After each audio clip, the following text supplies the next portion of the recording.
Hello everyone, test কিচেনে তোমাদের welcome. আশা করছি তোমরা ভালো আছো। চ্যানেলে যারা নতুন আছো তারা কিন্তু চ্যানেলটাকে সাবস্ক্রাইব করে নিতে ভুলবে না। সেই সাথে পাশে থাকা যে বেল আইকনটা আছে সেটাও প্রেস করে নেবে, যাতে করে আমার নেক্সট ভিডিও আসলে পরে তোমাদের কাছে তার নোটিফিকেশান সাথে সাথে পৌঁছে যায়। আজকে আমি তোমাদের সাথে ঘরে থাকা দুধ দিয়ে কিভাবে ছানা তৈরি করে সেই ছানার কোপ্তা তৈরি করা যায়, সেই ছানার কোপ্তার রেসিপি আজকে তোমাদের সাথে আমি শেয়ার করব। তো চলো দেখে নেওয়া যাক। প্রথমে এখানে 1 লিটার দুধকে আমি কাটিয়ে ছানা তৈরি করে নিয়েছি। এই ছানাটার কিন্তু অবশ্যই জল ঝরিয়ে নিতে হবে। জল থেকে গেলে কিন্তু কোপ্তাটা খুব নরম হবে, তাই জল ঝরিয়ে নেওয়াটা ভীষণ ইম্পর্ট্যান্ট। আর তার সাথে আমি এখানে 3.5 টেবিল চামচ মতো বেসন গুঁড়ো ব্যবহার করেছি।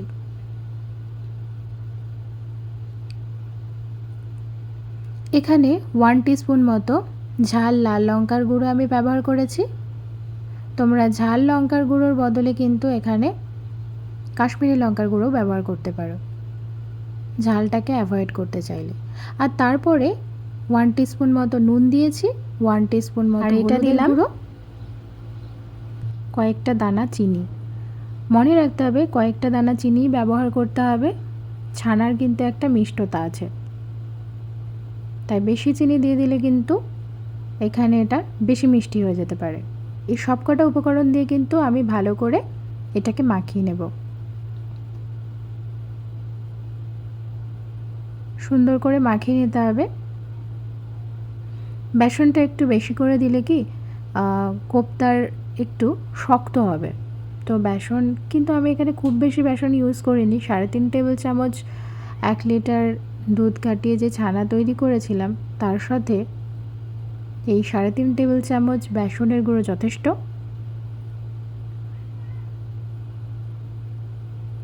এভাবে আমি মাখিয়ে রেখে দিয়েছি কিছুক্ষণ।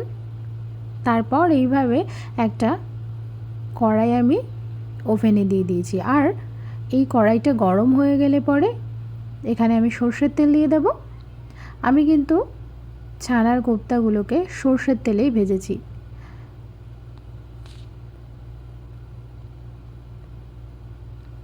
তোমরা চাইলে এটাকে সাদা তেলও ব্যবহার করতে পারো। তারপর এরকম কোপ্তার শেপ দিয়ে আমি একটা একটা করে ছানার কোপ্তারগুলোকে ভেজে নিয়েছি। ভেজে নেব ততক্ষণ অবধি যতক্ষণ অবধি এটা হালকা লাল বর্ণ হয়ে আসছে। গ্যাসের ওভেন কিন্তু খুব মানে হাই ফ্লেমে দেবে না, তার কারণ হচ্ছে হাই ফ্লেমে দিলে কিন্তু এগুলো পুড়ে যাওয়ার সম্ভাবনা থাকবে। তাই লো ফ্লেমে কিন্তু এই বড়াগুলোকে আস্তে আস্তে করে ভেজে নিতে হবে। আর খুব তাড়াতাড়ি এগুলোকে উল্টে দিতে হবে, নাহলে কিন্তু পুড়ে কালো হয়ে যাবে। তাই সাবধানে নরম থাকতেই উল্টাতে হবে। একটু হয়তো নরম থাকবে, তবে বাইন্ডটা যদি শক্ত হয় তাহলে আর সেই নরম হওয়ার সম্ভাবনাটা থাকে না।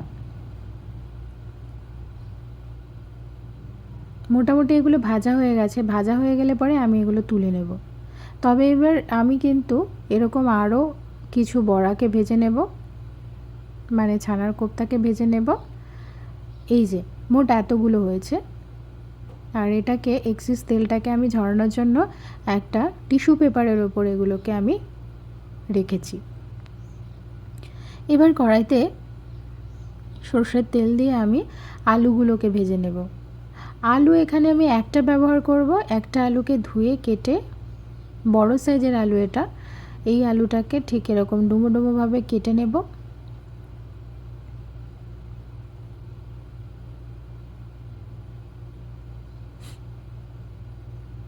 আলুটা হালকা লাল ভাজা হয়ে আসলে পরে আমি আগে একটা পেস্ট রেডি করে নেব, যেটা আমি দেখাতে কিন্তু একদমই ভুলে গেছি। সেটা হচ্ছে 5-6 টুকরো কাজুকে আমি কিন্তু জলে আগে থেকে ভিজিয়ে রেখেছিলাম যাতে একটু নরম হয়। সেই 5-6 টুকরো কাজু বাদাম আর 4টে কাঁচা লঙ্কা আর একটা টমেটো, এটার পেস্ট আমি রেডি করেছি মিক্সচার গ্রাইন্ডারে ঘুরিয়ে। এই পেস্টটাকে আমি আলুগুলো ভাজা হয়ে গেলে পরে এই তেলের মধ্যেই আমি ছেড়ে দেবো পেস্টটা। মিক্সচারের যে বাটিটা আছে সেই বাটিটার গায়ে কিন্তু অনেক লেগে থাকে, তো এক্সেস জিনিসটাকে ফেলে নষ্ট না করে ওটাকে যদি একটু গরম জল দিয়ে ধুয়ে নিয়ে দিয়ে দেওয়া যায় সেটা কিন্তু মন্দ হয় না। সেটাই আমি করব। এবং এখানে কিন্তু আমি স্বাদ মতো নুন ব্যবহার করেছি। তারপর আমি লিডটা দিয়ে ঢাকা দিয়ে দিয়েছি। আর তারপর 10 মিনিট বাদে কিন্তু আমি এখানে 5-6টা মতো এলাচ ফাটিয়ে এইভাবে দিয়ে দিয়েছি। এখানে ভাজা কোপ্তাগুলোকেও কিন্তু আমি দিয়েছি, যেটা আমি একদমই দেখাতে ভুলে গেছি। সেটা কিন্তু এই 10-12 মিনিট পরে এই ছানাগুলোকে অ্যাড করব, ছানার কোপ্তাগুলোকে অ্যাড করব। তারপর কিছুক্ষণ নেড়ে চেড়ে নিলেই কিন্তু তৈরি হয়ে যাবে ছানার কোপ্তা। রেসিপিটি কিন্তু খুবই সহজ।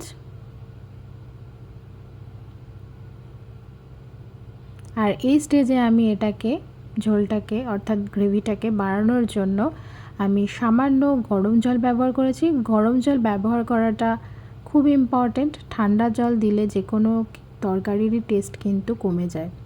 আর এখানে আমি সামান্য চিনি ব্যবহার করেছি, যাতে কোপ্তাটা একটু হালকা মিষ্টি হয়।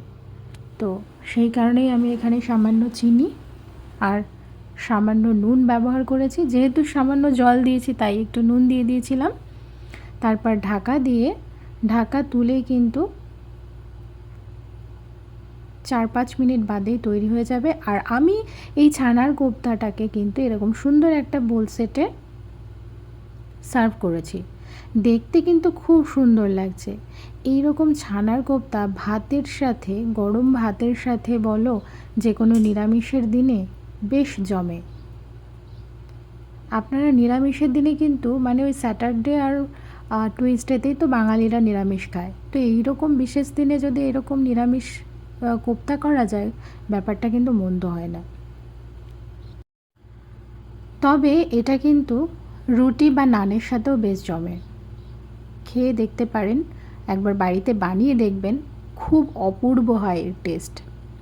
অবশ্যই বাড়িতে বানাবেন। এবং আরও আমার চ্যানেলে এরকম ভিডিও পেতে হলে চ্যানেলে কিন্তু আপনাদের জুড়ে থাকতে হবে। আর চ্যানেলটাকে অবশ্যই সাবস্ক্রাইব করতে হবে। পাশে থাকা নোটিফিকেশান বেল আইকনটাও প্রেস করতে